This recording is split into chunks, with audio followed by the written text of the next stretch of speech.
Welcome. My name is Brittany Affolter-Kane. I'm the Executive Director for Michigan's University Research Corridor, which is an alliance of Michigan's three largest research institutions: Michigan State University, the University of Michigan, and Wayne State University. And I am joined by my colleagues at the Institute for Research on Innovation and Science, Dan Meisler and Kevin Bjorn.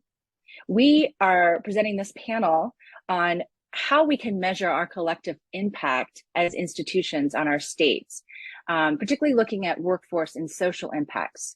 This panel is part of a joint summer session of the Association for Public and Land Grant Universities and the APLU's Commission on Economic and Community Development.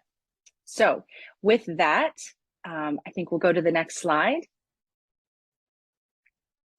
So I will start the panel by giving a little bit of background on the URC. We are essentially using the URC as an example for all the things that IRIS can do. This IRIS is just a really wonderful tool that we have, an additional tool in our toolbox to help us measure our collective impact. So let me start by talking about the URC. Next slide, please. Great. So one of the biggest challenges in Michigan is identifying what matters. Why do these big three research universities matter in the state? And I get asked this question all the time, the so what? You know, I can come out and I can say we have this many students and we have this kind of economic impact and we have, this much research that we do. And then the question then becomes, so what? What does it matter? Why should we as taxpayers continue to support these institutions? What do we get out of it? And so it becomes imperative for our institutions to really measure what that impact is. We can't just assert it's true.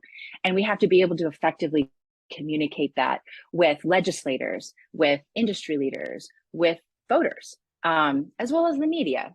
And so traditionally, the way we have done it at the URC is through a combination of things. We like to look at our economic impacts. And the way that we've done that in the past is through some traditional economic modeling. What is our net economic impact? Basically asking the question, but for these institutions in the state, what has the state seen in terms of economic impact? And we started out in our early days doing that study about once every year, and now we do it every other year. And it's a big number. It's always in the billions. It's kind of hard to get our brains around what that is. It's a great number. What does it really mean, right? The advantage is that it's consistent over time. We use the same model every year that we do it. And so it allows us to do long-term comparison and analysis.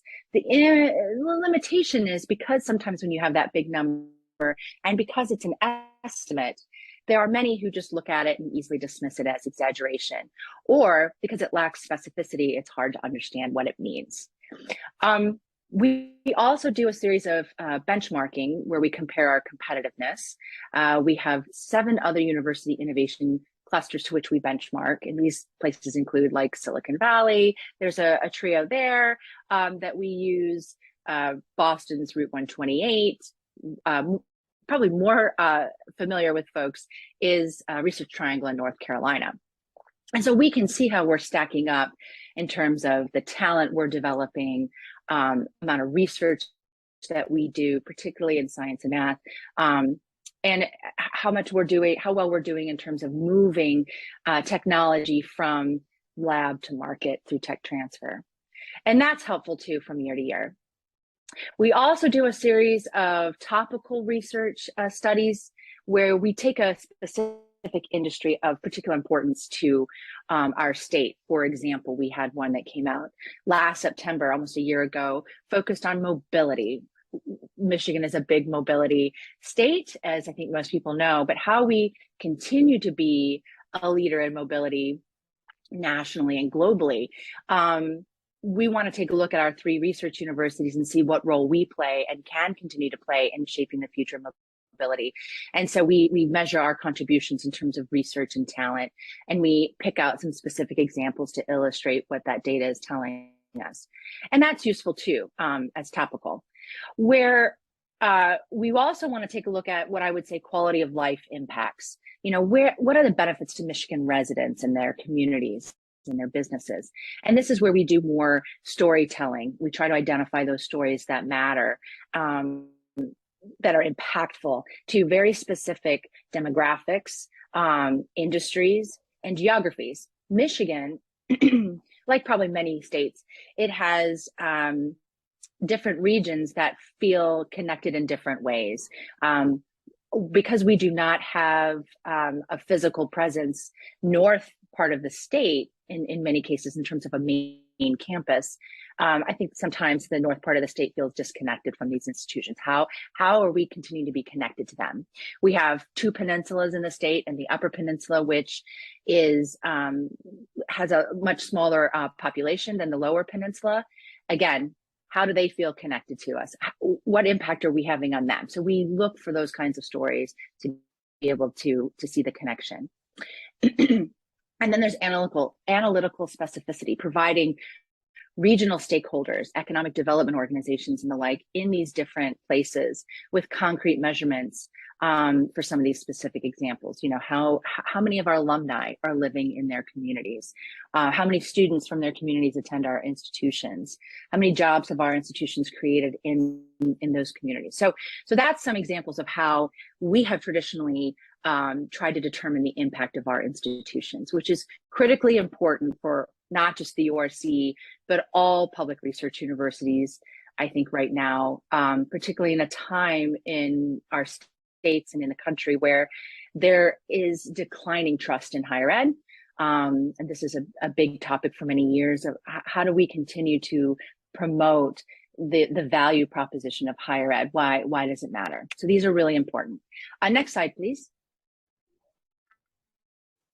And so this is just some examples. I mentioned the 7 other university innovation clusters to the right of the screen. You can see what those are.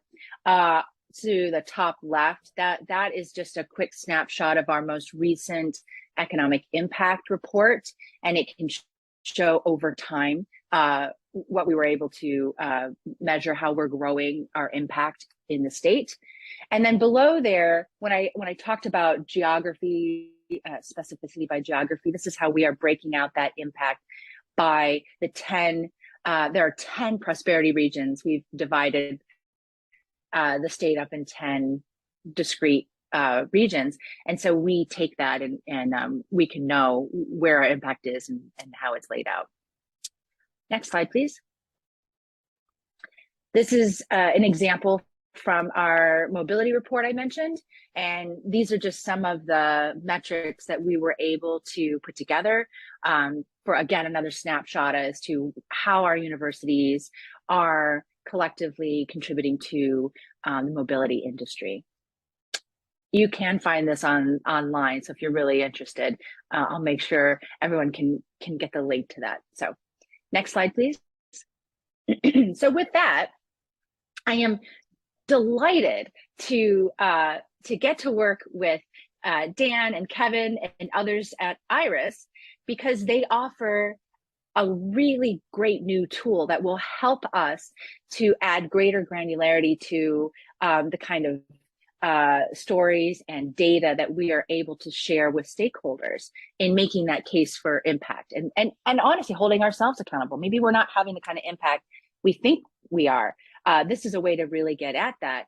And we have just now, all 3 of the URC universities are members of IRIS now. And so there's lots of great work to come. And so with that, I am going to let the experts take us through IRIS. Please. Thanks, Brittany. Next slide, please. So before I jump into the various metrics that we've produced for this presentation, I want everybody to understand the context in which this data has come together, and more specifically, how this can help member universities, and then also on an aggregate level, help all universities in terms of advocacy and outreach regarding the impact of scientific research that's taking place on all of our campuses. So let me start out by just talking a little bit about what is IRIS. So IRIS was founded in 2015 by a consortium of universities. The purpose of IRIS was to provide an organization that can take data from member universities, combine it with a variety of other data sets that are available, and then produce metrics, reports, and stories that help universities tell their research story in a way that is understandable by the general public, by congressional staffers, by academics and economic development organizations at the state and national level. Traditionally, scientific research has been measured by the number of publications or journals that a university contributes to, by the intellectual property, the patents that universities can license. And so IRIS was created to expand that tool set to allow universities to talk about direct economic impact to businesses at the local, state, and national levels, as well as the direct impact to individuals who work on research as, say, students or postdoctoral research fellows or faculty or staff. These people that are trained in research at these universities take that knowledge and they go out into the wider world and make an impact. And so the ability to measure that impact allows member universities to talk more directly about the impact of that research. So this first graphic right here basically just outlines how IRIS works. We have member institutions, universities all across the country that are conducting research on their campuses. They share with us administrative data. So this is data that is low burdensome for them to provide because it's the same data that's produced daily in the running of a university or the research endeavor that's taking place there. They share that data with us. We take that data, we can clean it up, we harmonize it across all the universities, and then we link it to roughly 50 other data sets that we maintain here at IRIS. Some of these data sets are publicly available. You could think of things like USA Spending or SAM.gov, things like that. Some of these data sets are proprietary, coming from private sector businesses that we have partnered with, such as Moody's or Bureau van Dijk. They provide a wide range of global business data for us. Stepping Blocks provides data on individuals, their education, where they're working, career trajectories, things like that. And then we also have a partnership with the US Census Bureau, which gives us access to Title 13 and Title 26 data, which includes, tax information, census information, things like that, and a new partnership with NCSES. And so we have access to various metrics that come from them. And so we take all of this data, we combine it together, and then for our members, we produce reports and tools that they can then use to tell their story. And then in addition to that, we aggregate data together, make it available to researchers who want to answer interesting research questions. Most recently, one was published in Nature magazine. And so these types of uses allow us to speak with more authority on the impact of the scientific research taking place. Next slide, please. So what we're going to do is we're going to jump into some metrics that we've put together for this presentation related to the financial expenditures, the spending that goes into research, the businesses that receive that money for products and services that support the research endeavors on campus. And we're also going to talk a little bit about the employees that work on this stuff. So we made a couple little assumptions here. One is that small businesses are important to America, which is true, and that of small businesses, some of them are owned by women and minorities, And we wanted to see if we could measure or look at the impact to those specific businesses and how that might translate to the theme of social mobility here. Next slide, please. So, does your university's research operation help promote upward mobility? That's a question. And so with these metrics, we're going to try to step into that. We're not stepping too deeply because this is a short presentation, but we do have the underlying data available to dive very deeply and very nuanced into this question. And so after this presentation or during the Q&A portion, if anybody would like to talk about this, I'd be happy to dig in a little bit deeper. Next slide, please. So universities, when they conduct their research, they need to purchase things. They need to purchase computers and scientific equipment. They need to consult with geologists or engineers or other groups outside of the university. And so these are called vendors. And these vendors come in various sizes, various types. And this is where the bulk of spending goes that flows into research projects. Next slide, please. So the first metric that we have here is at a national level. And so the question is, of all the spending that goes into research, what percentages of that spending end up in purchases from minority-owned businesses, woman-owned businesses, or small businesses? And I will say that the minority and woman-owned businesses tend to be a subset of these small businesses. And so you can see here, overall spending is relatively small for these different groups, and dollar amounts, so roughly 2%, the minority-owned spending represents about $90 million a year going to minority-owned businesses. This is from a data set made up of 17 universities, focused primarily in the Midwest. We wanted to try to keep this as relevant to the state of Michigan as possible. And so you can see, now this makes sense. One of the first things that jumped out at me when I saw this metric is a lot of research spending goes to large businesses. You could think of computer purchases coming from Dell or Hewlett Packard. You could think of technology purchases or scientific equipment purchases from large companies like Fisher Scientific, for example. So the fact that small businesses, and then specifically minority and woman-owned businesses, are receiving a smaller piece of that pie makes some sense. Next slide, please.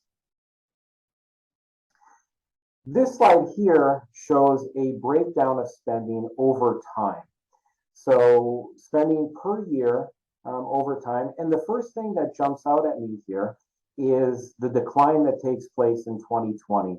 And so digging into the data, we identified that the last quarter of 2020 is really where the pandemic started to ramp up.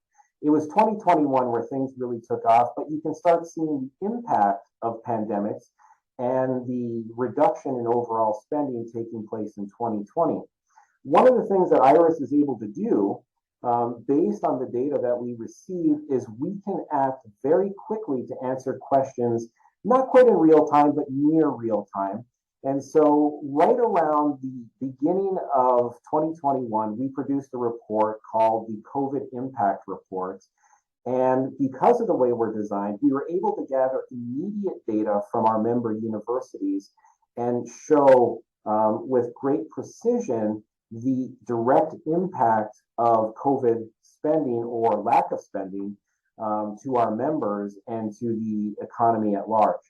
And so I think that report is available on our website. It's aggregated together, so you can always visit IRIS to see how that COVID pandemic at the beginning of everything was really demonstrated in the data. So next slide, please.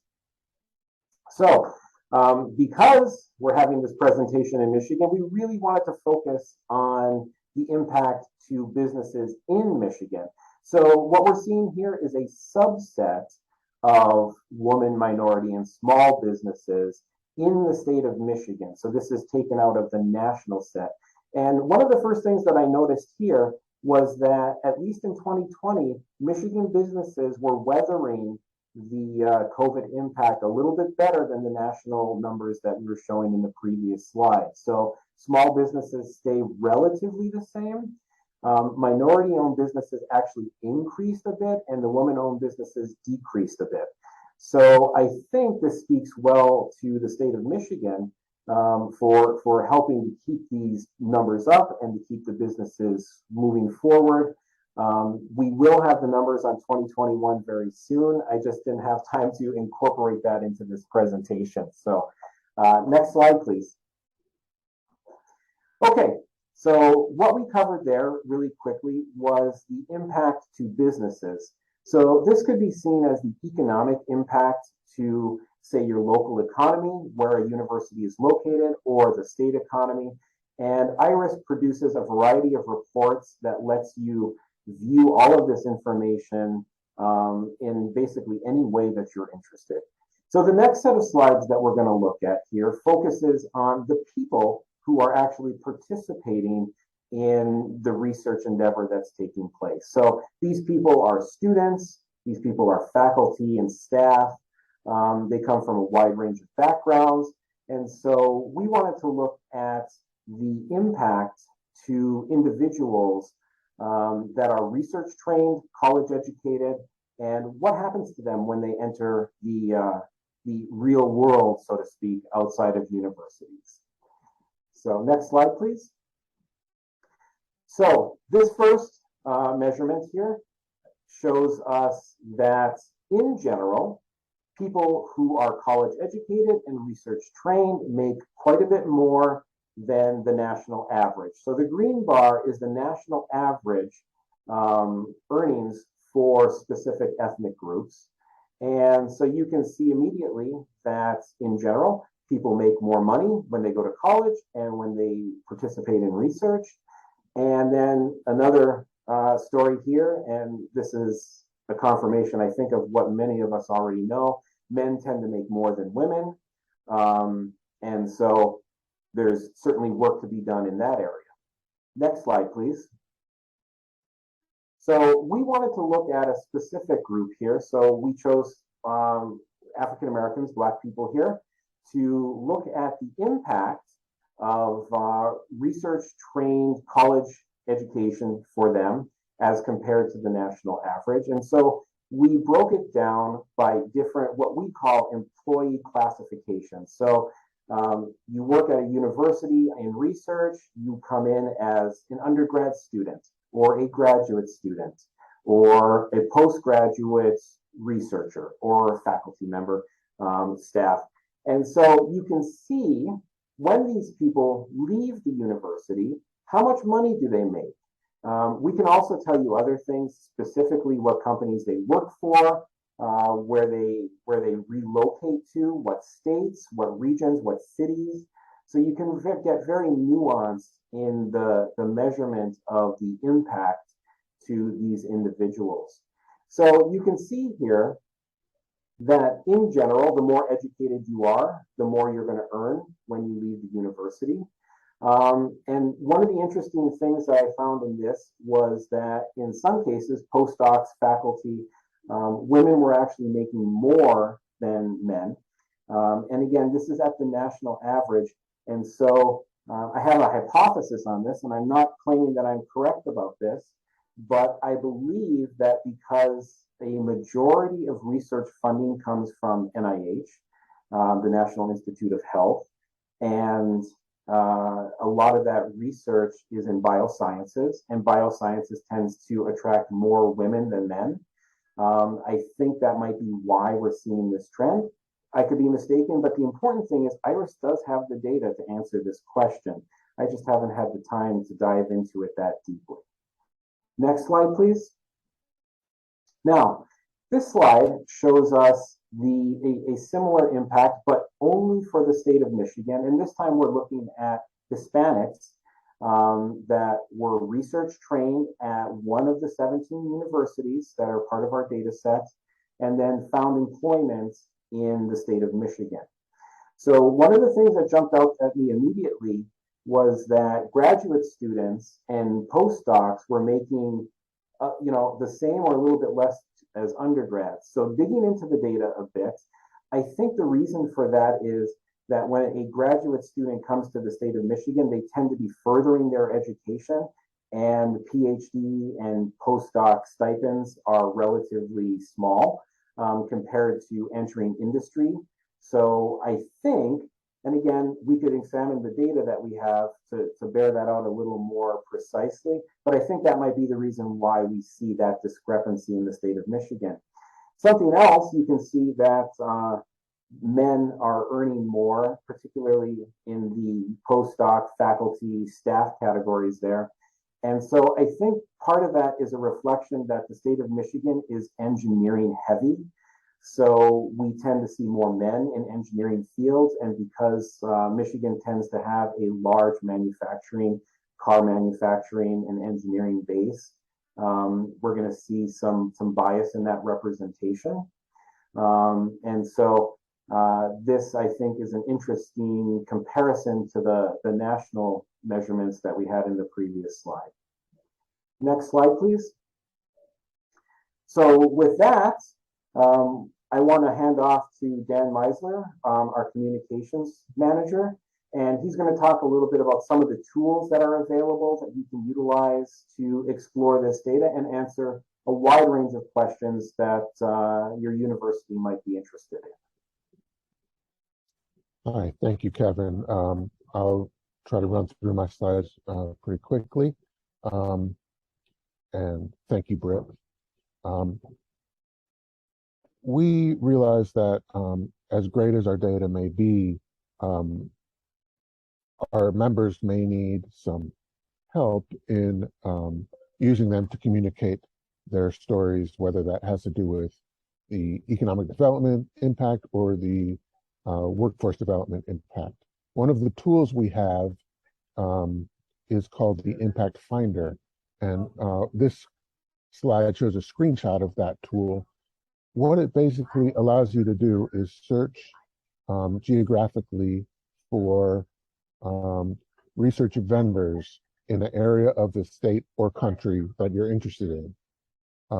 Now that all URC members are members of IRIS, so that's University of Michigan, Michigan State University, and Wayne State University, our plans is to integrate all their data into one version of this tool, so you can go anywhere in the state and see the impact of research spending on various communities. Next slide. Other ways that we try to help our member institutions communicate the impact of research is to create press release templates for each of our reports. And an example on the left is that University of Kansas used our template to do a press release. University of Michigan often does as well. And we've been fairly successful in parlaying that into media coverage on the impact of research. On the right is an example of the type of story that we hope to help people find using our Impact Finder tool that I showed you on the previous screen.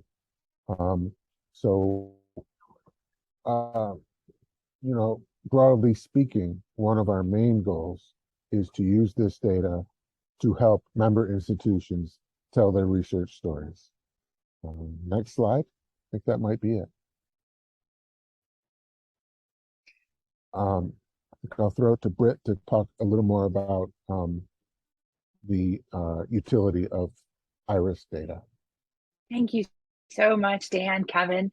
And again, we are really excited that this is an additional tool in our toolbox to help us communicate where our institutions are having an impact to our stakeholders. And again, it's because it offers greater granularity of data, a larger catalog of stories that we can pull from. And I do particularly love the one Orbian technology up in the UP. I mentioned the two different peninsulas. So that is a space industry company that I forget now how many. I think 20 PhDs working there in the Houghton Hancock area. It was founded by a U of M graduate, Brad King, and it's just a wonderful story that counters, I think, a lot of assumptions about what our universities are doing, how we're connected, what our alumni are doing, what kinds of industries are where. So that's exciting. And then I'm also really excited because as the membership in IRIS grows, those 7 other university innovation clusters I mentioned in the beginning, we could potentially be able to use some of the IRIS data to do more detailed benchmarking, and maybe in partnership with some of those clusters. Because it's one thing. It's not just all we want these great stories and this great data to show how impactful we are. I think there's an element too of accountability where we also do this to measure ourselves, make sure we are doing everything we can, and to be able to also identify if we're not fully using all of our assets to have an impact we want to have, how can we do it better? I think at the IRIS, with that greater granularity and some of the things, for instance, Kevin mentioned that he showed us with the different demographic groups, where can we have a greater impact? Where are some of the gaps? And so, again, IRIS is a great tool that we, I think, are even continuing to understand its potential. But it enhances all the other tools in our toolbox currently. So I think that is maybe all we have. Is that the last slide? Yes. So it's just time for questions. And because this is also going to be online, and we're not going to put the Q&A piece on here. If you do have any questions, you've seen this video, feel free to reach out to me or to my colleagues at IRIS. We would be happy to answer any questions you have. Thank you so much for joining us. And thanks again to my colleagues, Kevin and Dan.